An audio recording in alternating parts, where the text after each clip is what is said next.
What's your job here, basically? So I'm an evacuation driver. I receive requests from family members who've asked us to go and collect their relatives, and we come here and basically go over to the eastern side of Bakhmut where we went this morning.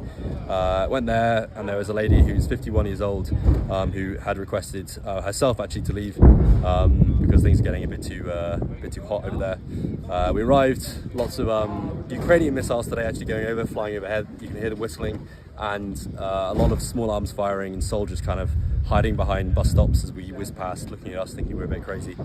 So this is the car that you use? Yep.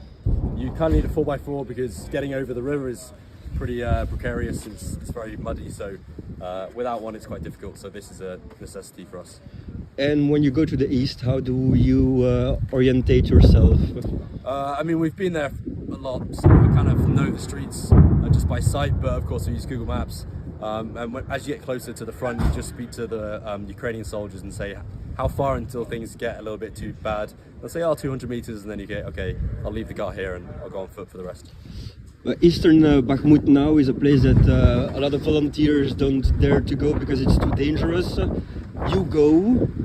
What does it take to go? I mean, yeah, it's a toss-up. You can either go on foot, which is what some volunteers do, but that means you're spending a lot more time there, and I feel more vulnerable because you are literally just walking around completely naked.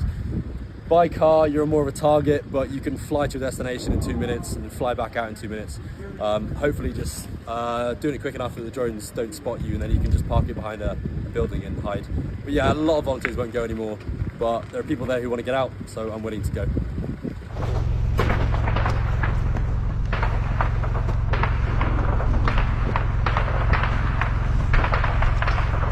Блять, это